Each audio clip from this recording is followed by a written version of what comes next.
उद्धव ठाकरे ने इस्तीफा देकर कर दी थी गलती, शिवसेना पर सुप्रीम कोर्ट की सुनवाई में बन गया मुद्दा। शिवसेना ठाकरे बनाम शिवसेना शिंदे मामले में महाराष्ट्र के मुख्यमंत्री पद से उद्धव ठाकरे का शक्ति परीक्षण से पहले इस्तीफा देना सुप्रीम कोर्ट में महत्वपूर्ण बिंदु बन सकता है।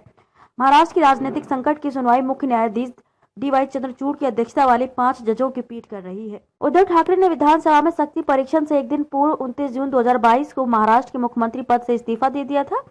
सुप्रीम कोर्ट में संविधान पीठ ने इस मुद्दे को सुनवाई के दौरान कई बार उठाया है। ठाकरे गुट के वकीलों की दलील है कि नई सरकार इसलिए चुनी गई क्योंकि सुप्रीम कोर्ट ने 2 आदेश दिए थे। वकीलों ने कहा कि सुप्रीम कोर्ट को अब यथास्थिति बहाल करनी चाहिए। इस पर बेंच ने पूछा कि तब क्या होता यदि शक्ति परीक्षण सदन में हो गया होता। सुप्रीम कोर्ट ने 29 जुलाई शक्ति परीक्षण विश्वास मत हासिल करने के राज्यपाल के आदेश को स्टे करने से मना कर दिया था, लेकिन साथ में ये कहा था कि यह विश्वास मत सुप्रीम कोर्ट में दायर याचिकाओं के परिणाम पर निर्भर करेगा।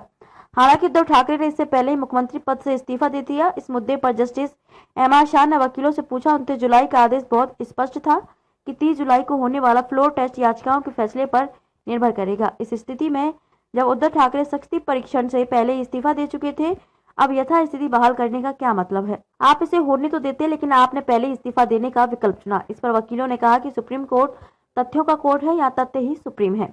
यहाँ पहले से स्पष्ट था कि 29 जुलाई को सदन में क्या होने वाला है। यह सही है कि तकनीकी शब्द विश्वास मत का प्रयोग हुआ था, लेकिन सदन में जिस परीक्षण की अनुमति दी गई थी उसमें शिंदे गुट के 39 विधायक हमारे खिलाफ वोट देते तो यह अवश्यंभावी था। इस फजीहत से बचने का एक ही उपाय था कि हम मैदान छोड़ देते। हम वास्तविक दुनिया में हैं, वहाँ कोई गणित नहीं था, कोई विज्ञान नहीं था, कोई फिजिक्स नहीं था जो 30 जुलाई को आने वाले इस नतीजे को बदल सकता था।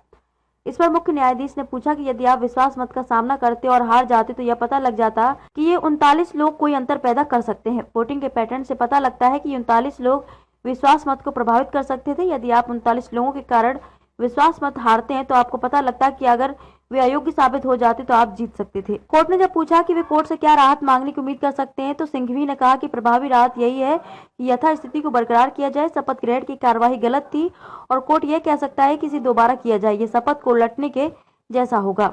इसके अलावा प्रक्रिया की शुद्धता के लिए उपाध्यक्ष को अयोग्यताओं की अर्जी का फैसला करने दिया जाए जो वह स्टे आदेश से पहले करते। उन्होंने कहा कि यदि न्याय के आदेश में कुछ गलत हो गया जो कानून